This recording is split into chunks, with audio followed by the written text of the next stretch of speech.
फुर्सद छैन पर्छ चटारो अभागियो कुरकुरोमा सधैँ छटारो एकैछिन फुर्सद छैन पर्छ चटारो अभागियो कुरकुरोमा सधैँ छटारो खानु नपिउनु हजुर लाखर लाखर हिँड्यो न त ठाउँमा पुग्न सक्यो न त मान्छे चिन्यो काम बल्ला भन्दा भन्दै मरिसक्यो आशै जे गरे नि सुख छैन ए मेरी बासै ए मेरी बासै मेरी बासै मेरी बासै मेरी बासै मेरी बासै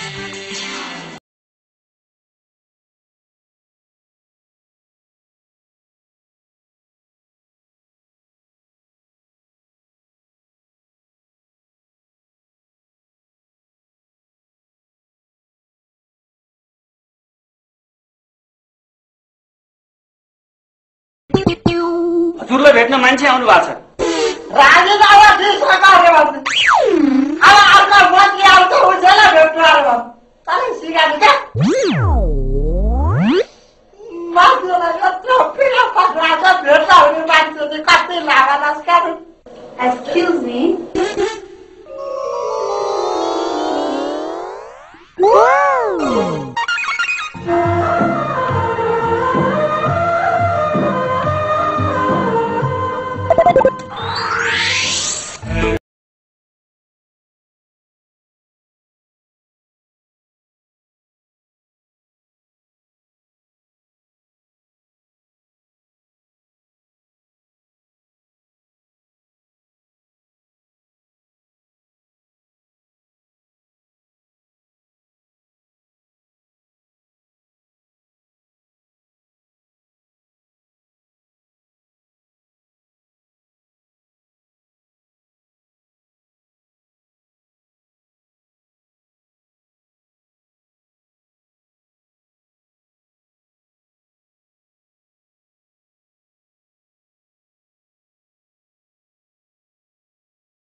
रक्सी नै खाएर बिरामी भएका बाउले अझै रक्सी खान छोडेका छैनन्। रक्सी खाएर दाइले भाउजूलाई कुटे, रक्सीले भयो घरमा झगडा, रक्सीले भयो पैसाको नाश, रक्सीले धेरै हानि नक्सानी हुने हुनाले यो एन्टी अल्कोहल बुटी ल्याएर हामी आइसकेका छौं। यसमा हजुरहरूले 3 वटा प्याकेटहरू पाउन सक्नुहुनेछ। 3 वटा प्याकेटहरूमा 30 वटा भन्दा धेरै यहाँ प्याकेटहरू रहेको छ सानो।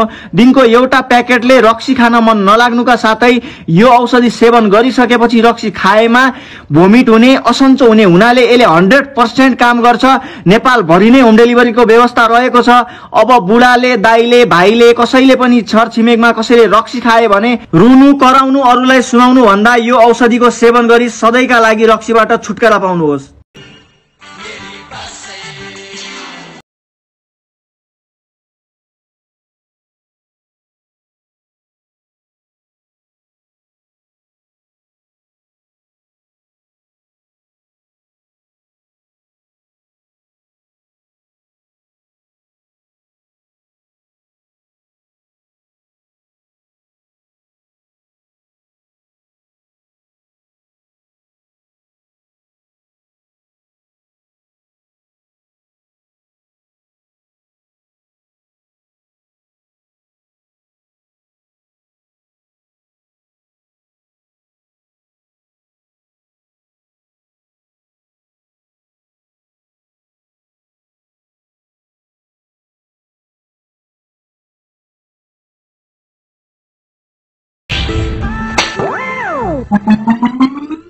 कहाँ गयो त भाइ? छैन त यही राखिरहेको। बुझ्ने साँच्चै हो? चुप! मन्त्री जस्तो मान्छे भएर यस्तो काम गर्न लाज लाग्दैन? पप्पा मन्त्री त मन त अरूको जस्तै हो नि। के कामले पाल्नु भएको थियो? रिसाई रिसाई भए पनि हाँसेर भन्ने हो कि? भन्ने हो कि यस्ता पनि ल मन्त्री? मलाई के खिसी गर्नुहुन्छ? मन्त्री बनाउने नै तपाईँहरू हो क्या रे? बरु मलाई चाँडो भन्नु छ 2 मिनट पछाडि लक सम्मेलनमा जानु छ मेरो। हेर्नु न, एउटाले बिहे नगरी कोठा रक्सी नै खाएर बिरामी भएका बाउले अझै रक्सी खान छोडेका छैनन्। रक्सी खाएर दाइले भाउजूलाई कुटे, रक्सीले भयो घरमा झगडा, रक्सीले भयो पैसाको नाश, रक्सीले धेरै हानि नक्सानी हुने हुनाले यो एन्टी अल्कोहल बुटी ल्याएर हामी आइसकेका छौं। यसमा हजुरहरूले 3वटा प्याकेटहरू पाउन सक्नुहुनेछ। 3वटा प्याकेटहरूमा 30वटा भन्दा धेरै यहाँ प्याकेटहरू रहेको छ सानो। दिनको एउटा प्याकेटले रक्सी खान मन नलाग्नुका साथै यो औषधि सेवन गरिसकेपछि रक्सी खाएमा भोमिट हुने, असन्चो हुने हुनाले यसले 100% काम गर्छ। नेपाल भरि नै होम डेलिभरीको व्यवस्था रहेको छ। अब बुढाले, दाइले, भाइले, कसैले पनि छरछिमेकमा कसैले रक्सी खाए भने रुनु, कराउनु, अरूलाई सुनाउनु भन्दा यो औषधिको सेवन गरी सधैँका लागि रक्सीबाट छुटकारा पाउनुहोस्। 6 महिना राखेर छाडेर गयो मलाई। आज 1 महिना भयो फर्केर आएको छैन। त्यो दुःखको कुरा के छ भने मेमा भन्ने वाली कन्ट्रोल गरिसके। कुरा एकदम जटिलमा छ, मैले बुझिसकेँ। त्यहाँ दिल्लीमा पठाएर गएर लक्ष्य तिमीलाई भेट्नुहोस् न, जानु त। त्यति नाच्य हो यो लाडो पाते जग्गातिर नुने पनि अप्ठ्यारो पार्छ।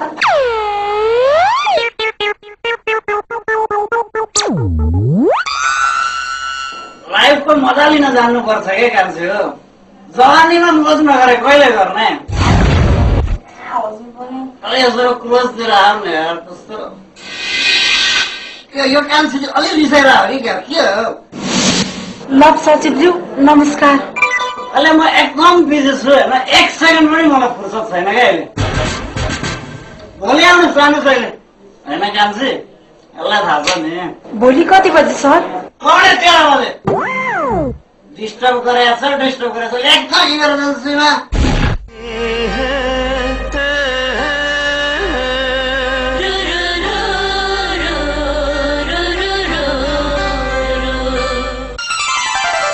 एकछिन आउनु न बहिनी, हल्का प्रेम गरौँ न।